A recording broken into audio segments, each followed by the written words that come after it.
Okay, we'll talk a little bit about Native Americans in the 20th century, and this kind of goes back to the 19th. But again, the civilization project was at work here, and this these images give you a sense of how much land was lost, and certainly this was the intention of the United States was to appropriate this land.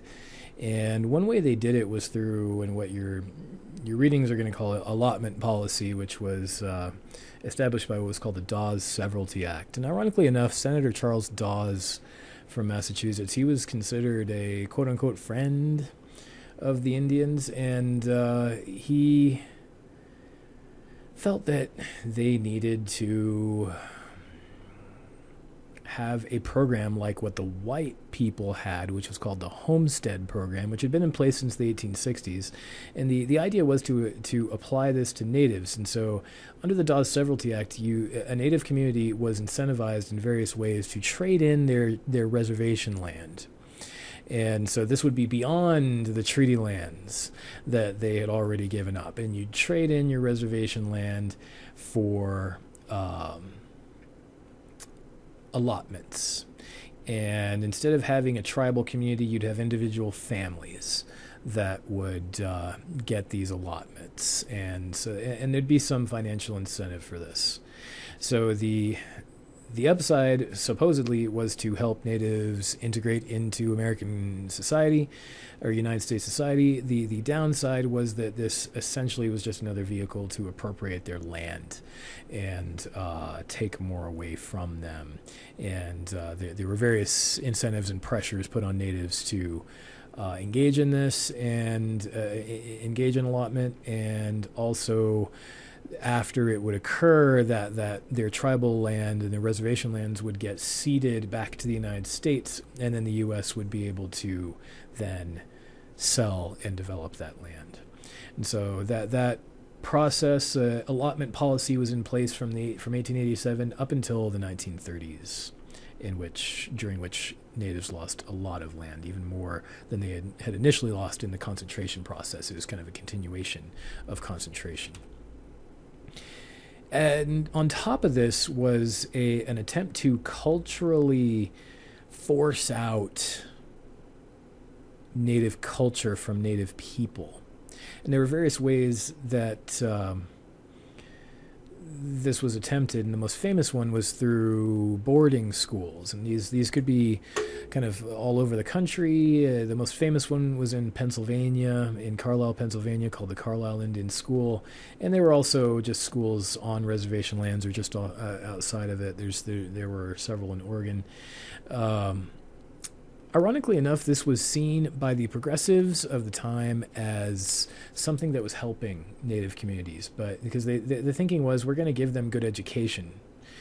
But the thinking also was, we're going to, and this was a quote actually used by an administrator of the school, the Indian boarding school system, kill the Indian, save the man. The idea was to de-acculturate native culture from native children, so that they would then be able to integrate into white society.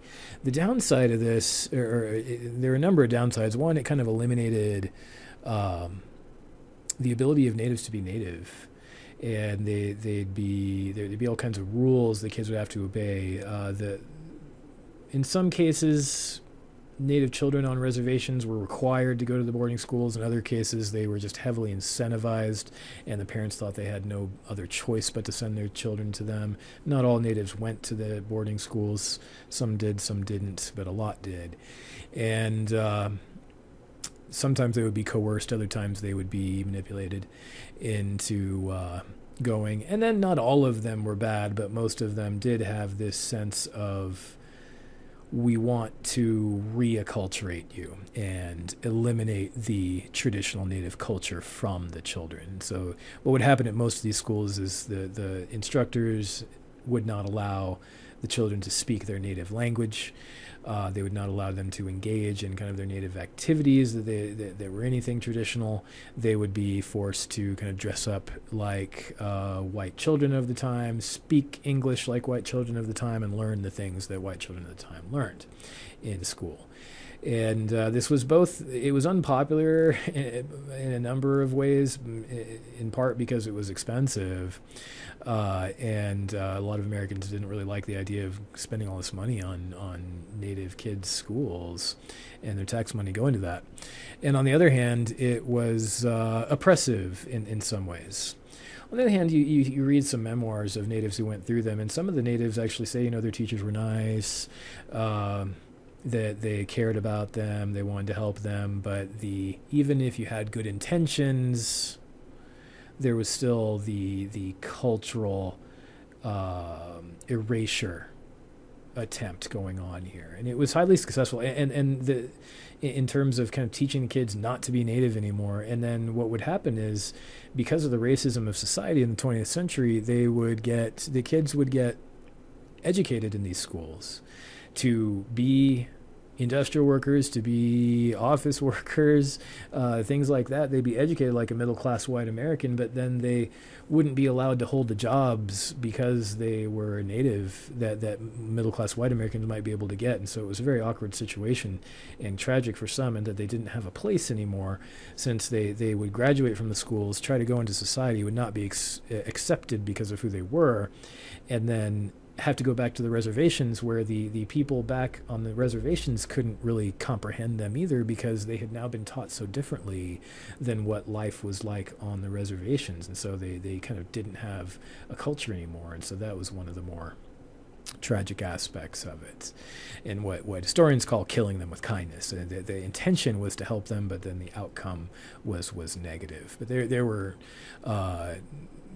dozens and dozens of these schools around the country, and some of them were actually quite state of the art for the technology and of the time. The relationship between the U.S. government and natives began to change as a result of the New Deal era, and someone who was behind a big part of that was John Collier, who was the Commissioner of Indian Affairs under President Franklin Roosevelt. And he was responsible for getting the Congress to end allotment policy. That was probably his number one biggest achievement. And also just to get the government to respect natives more and to give them more say in their own affairs and their own governance. And he was someone who very much pushed for natives themselves to have more control over their reservation lands and things like that. Before him, the government's attitude towards natives was basically to kind of tell them what to do and appoint a white person and kind of make him the boss. The Bureau of Indian Affairs would kind of tell the native communities how they're going to have to handle themselves, and they wouldn't have any rights to their own, supposedly what's their own land and their own resources. And Collier tried to change a lot of that. He also tried to include natives in the New Deal projects that were going on during the Roosevelt administration, and help alleviate some of the poverty and destitution that was present in so many of the Native American communities on those reservations. So he worked hard to make sure that the Civilian Conservation Corps, for example, public works projects, had programs geared towards and for Native peoples on the reservations, and like I said, helped reverse the Dawes Act and give natives more control over their own reservation lands through what was called the Indian Reorganization Act that was passed in 1934. And so there was a new deal for natives as well. During the wars of the 20th century, natives did fight for the American cause, which helped them gain notoriety. Most famously, one of the people involved in the Iwo Jima battle that got photographed in the famous photo was a Native American. His name was Ira Hayes, who kind of, if you look him up, there's a film based on him called Flags of Our Fathers, but you can read books about him too. He kind of his life illustrates kind of what natives went through in that early part of the 20th century, and then his life afterwards. Even though he was famous, he never could recover from like the various depression and things like that. But what natives did prove in the in the U.S.'s kind of entrance into the global stage as a result of World Wars I and II and Vietnam and the Cold War was that Native Americans were willing to serve the United States and were part of the American fabric, no longer separated from it. And as a result, there were a number of kind of Native American heroes, such as Woodrow Keeble here, who was a Lakota Sioux Medal of Honor winner. So this went a long way towards kind of reintroducing Native Americans to United States society. After World War II, there were some efforts to improve the relationship between the government and Native Americans, and some of these were like the National Congress of American Indians. It talks about in Hands of Great Spirit, chapters I think 14 and 15, it would talk about that. And the Indian Claims Commission, these were agencies that allowed natives to try to regain control over some of their land. But there was also a policy called termination, which was kind of a bait and switch. Natives would get money in return for terminating their national status with the United States. And so this would be kind of an initial windfall, but then they would lose access to all those resources. So a good example of a tribe that got kind of bait and switched, or a community that got bait and switched from termination, were actually the Klamath tribe. And they gave up a lot of land and kind of terminated their status, or some of them terminated their status. And as a result, the U.S.'s obligations to deal with that community changed, and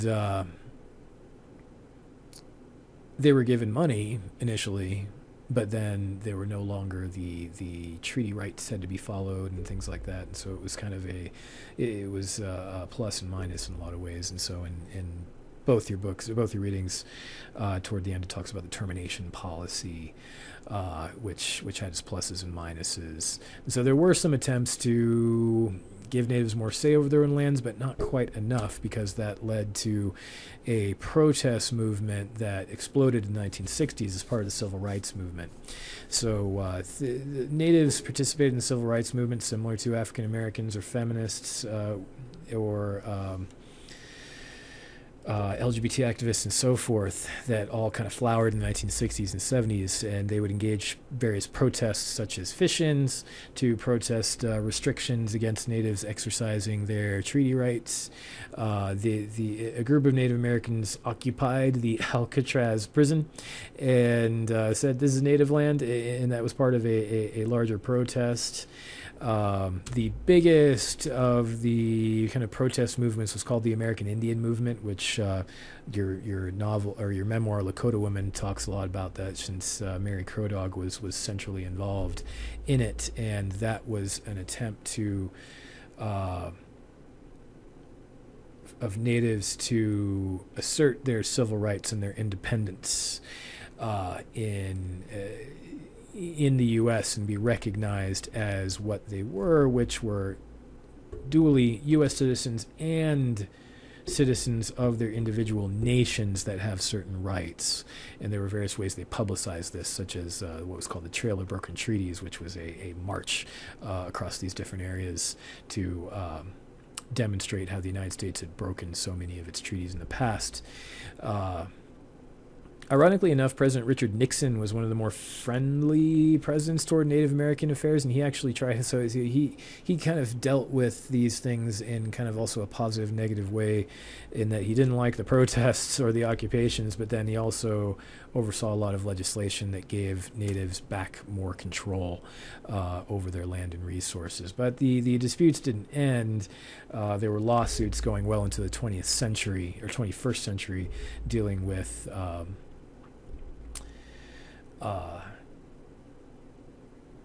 control over those resources and recognition of tribal national status. So in the last 30, 40 years, kind of what I characterize as remaining problems. One is kind of the construction of what an Indian looks like or a Native American looks like. And this has been portrayed in media in various negative ways. I think we've actually made some positive impacts here lately in that the Washington Redskins got rid of their name, and the Cleveland Indians have finally changed their name and their imagery. And so there's some positive movement here in that these racist constructions in various media narratives are starting to get excised, although there's still a lot of work remaining. I mean, the big thing that I would think of lately is the whole tomahawk chop. Is an extremely insulting thing. So that's part of that narrative construction that Native peoples are still working to change. Another problem continuing is just very deep and persistent poverty on a lot of the Native American reservations. Pine Ridge in South Dakota is one of the worst for poverty. I mean, I've had students from Warm Springs say, the unemployment is just insane, and the things like the alcoholism situation and whatnot. And so this persistent poverty on a lot of reservations is still a problem that the country as a whole needs to work on. A couple of your readings talk about this. There's the high-profile distractions, and I hear a lot about this in the media, an attitude of, well, we don't need to worry about Native issues because, well, they have casinos. And I've heard this discussed with Warm Springs, which their casino kind of breaks even. It doesn't make a ton of money. There are a few Native American casinos, most famously the Foxwoods one in Connecticut, that make a lot of money and take advantage of the tribal status in order to avoid paying taxes, or to not to pay taxes and things like that. And that's great for them. It's nice that they've made a lot of money, but certainly not all tribes are able to. Or not all tribal communities are able to take advantage of that. So the fact that some Native communities have been successful with casinos doesn't really solve any of the remaining Native issues. Some positive developments. If you ever get a chance to go to Washington, D.C., I highly recommend the National Museum of the American Indian. There's been more of a recognition and respect for Native lifeways in the last 20, 30 years, and I think that's manifested in a number of ways, including this museum. Locally, I would highly recommend going to the museum at Warm Springs, which I think will give you a good sense of Native culture. Continuing questions going forward about what Native Americans deal with. So going backwards on this list, who is a Native and who is not? That is a vexing question where too many people claim to be Native who are not, and they shouldn't do that. There is a way to be certified to find out if you were actually Native. You can't just say, oh, I've got some Native blood in me based on nothing. There's an actual way to verify that. Casinos, again, not necessarily the answer to Native problems. Poverty on reservations, that's kind of related to general poverty issues, but it's particularly persistent on various reservations. Native health is something that has to be paid attention to, especially now given that Native communities were hammered hard by COVID. And for example, the Navajo Nation was hit pretty hard, and a lot of Native communities have lost a number of elders as a result of COVID waves hitting their communities very hard. Natives are always hit hard by pandemics, plagues. They were hit very hard by the Spanish flu in 1918 through 21, and the problems that occurred because the elders are the most vulnerable. And I know in Warm Springs they've very sadly lost some very respected elders due to COVID. So health on Native American reservations is an important issue. And what does sovereignty mean for them? do Native communities get to practice their sovereignty as they should according to the treaties? That is something that's behind a lot of protests, such as the Standing Rock protest that happened in 2016. There was an ongoing dispute over some oil pipelines going through Native territory in several different reservations where the Natives didn't want it, but the federal government says, no, we can build this, that kind of thing. I mean, those are sovereignty issues that are supposed to be respected. Good news, I think, is that more of these issues are being noticed. So there was a lot of criticism, if you remember, a couple of years ago when the former president Donald Trump spoke to some of the remaining Navajo code talkers right in front of Andrew Jackson's portrait there, which was kind of an insult. And so I think that Andrew Jackson imagery has been de-emphasized from the White House. We now have more Native American representation. So Deb Haaland, who is a member of the Pueblo tribal community, she was elected to Congress in 2018 and was appointed the Secretary of the Interior in the current Joe Biden administration. What I think is awesome about what she was doing is she's starting to change the names of various federal landmarks around the country that have these negative names. So there's a whole bunch of places around the country that are still called names like Squaw Valley. So squaw is a pejorative term. That's a racist term used toward Native American women.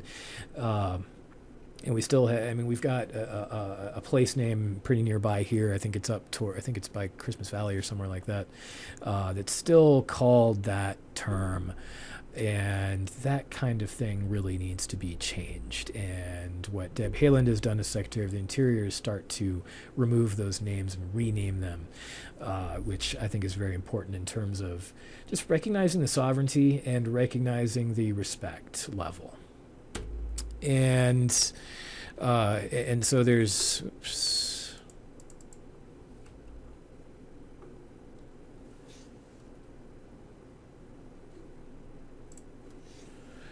So there is some positive developments there. Another positive development would be that the Native American population has increased. It's about 3 million now, which is an increase, a significant increase compared to prior years, according to the census. So that's there is some improvement in the health,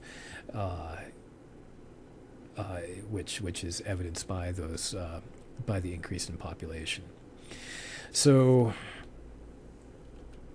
something I'll leave you with here that I think you should think about when thinking about Native American issues is that given what we face from climate change, Native American communities are going to both face the brunt of this. So, for example, the various Alaskan Native communities, they are going to face the absolute front lines of climate change. And this is going to affect their communities first before it affects many of the rest of us because of the vulnerability of that land to climate change's effects. And what I think as a society we can learn is how to be more sustainable with regard to our management of our natural resources and our and just the Earth's resources in general. Native Americans and indigenous people around the world lived for thousands of years in a more sustainable relationship with the planet. And I believe that we can learn from their life ways how to both have a society and have an economy and live in tandem with the planet sustainably. I think Native American communities have a lot to teach us on that. There's an interesting film that just came out. I don't think it's been released on DVD yet. It just came out in 2021 called Inhabitants, An Indigenous Perspective. I recommend you Google that and watch for when it gets posted. They're doing screenings of it in various events now if you get a chance to see one. But I recommend going to their website and being notified when they signing up to be notified when they stream that, because it gives you a good perspective of how we can learn from these communities to live with the planet more sustainably. So hopefully, I'm sorry that this is a little shorter than I would prefer it to be, but hopefully that gives you a good overview. You can answer those questions based on the readings, and we'll I'll look forward to seeing your book reviews that you turn in at the end of the term. So either turn in a book review and then answer 2 questions from each of those groups and then do the quiz, or you'll answer the 3 of those discussion questions per group and do the quiz, and that'll be the end of the class. So thank you very much for sticking with the class, and we will let me know if you have any questions or concerns, and we will talk to you later.